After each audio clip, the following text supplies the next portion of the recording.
So today I'm going to tell you everything that I take with me when I go to capture an interview. Stay tuned.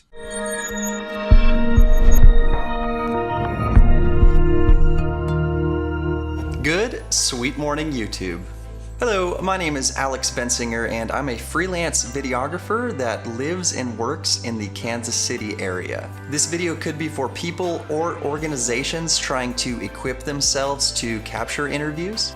I've filmed tons of interviews and messed up a lot. What I'm trying to do here is help you pick the right tools to capture an interview, capture a good-looking interview, without having to waste your money on buying things that you don't need.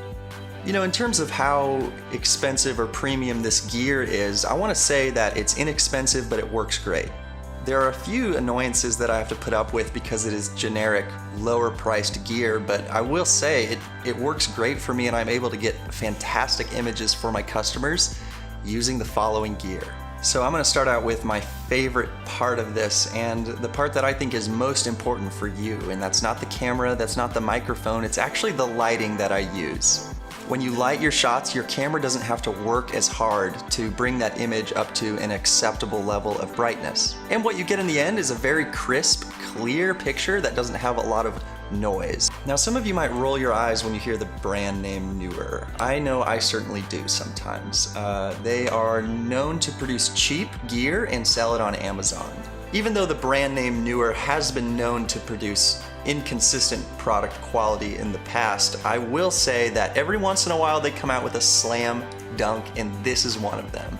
Okay, I wouldn't necessarily call it a slam dunk, but it certainly gets the job done for me. It accepts two of these Sony NPF style batteries, which I think is awesome. I use these batteries on a lot of my gear. It also comes with an included power adapter if you're not super into the battery power thing. The fact that this light is battery powered though is an enormous upside for me. This switch here turns it on and you have two knobs here that adjust the color temperature of the light. The hardware on these lights, it's finicky and it's not to die for. It actually sucks, but it's one of the things you put up with when you get a light that's like $75 or $80. I bought two of them, and along with them I bought these soft boxes. So this is the soft box. I think it was like 25 bucks, which is a really good deal. And it folds out like that. Pretty cool, right? What this does is it diffuses the light and allows the spread of the light to be more even and less harsh on the subject's face. And it's certainly an essential if you're looking to get beautiful interviews. I'm using one right here, and you can see the enormous difference that this light makes just with me sitting here. I also use one of these really cool YN216 lights. It was like $70 on Amazon, and it's a great light to use for lighting up backdrops. It gets super bright and runs on the same batteries my other lights do, so for the price I pretty much had to have it. I also bring along 4 light stands. That's going to be 3 for my lights that I just discussed and 1 for my microphone. And that all fits in my Fovitech light stand bag that I got on Amazon for like 50 bucks. The light stand bag is a little bit of an underdog. Speaking of microphones, I really like my Zoom H5 recorder.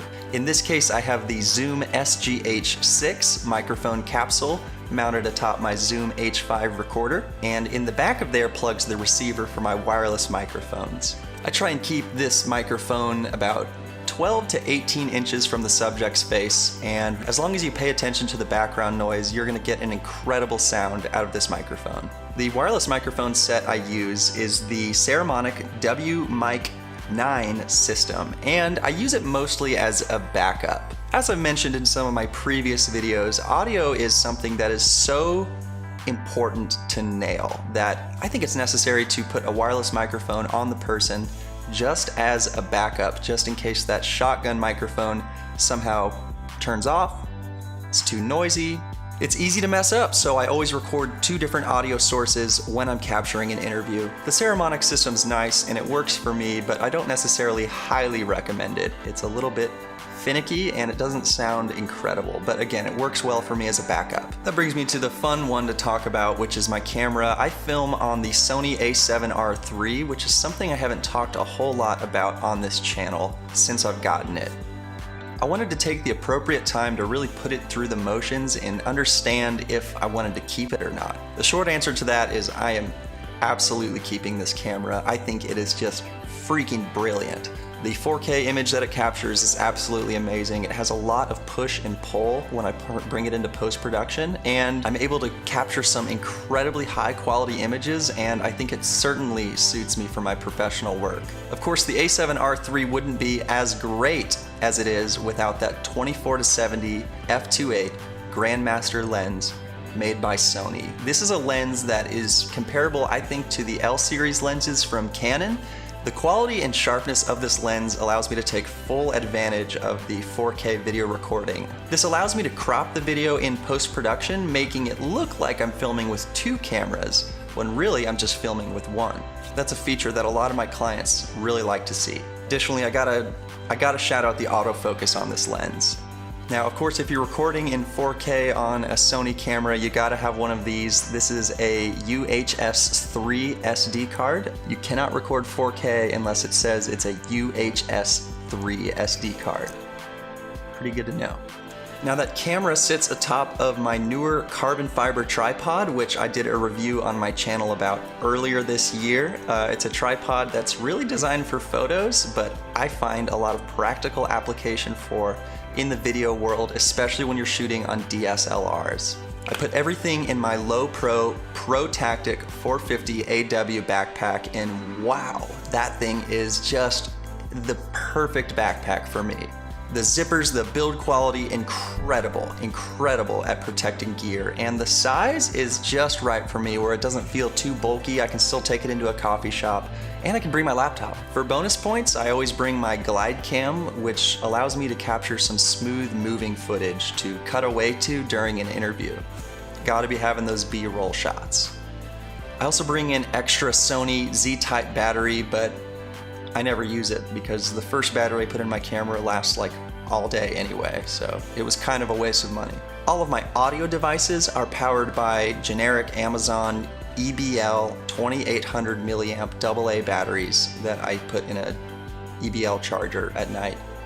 And last but certainly not least, I like to bring along this tiny little $20 Manfrotto tripod. Yeah, so all those things put together make for like a super crisp corporate style looking interview. Thank you very much for watching my video today. Be sure to hit that like button and subscribe to my channel for more awesome content like this, and be sure to have a good rest of your day. Thank you very much for watching.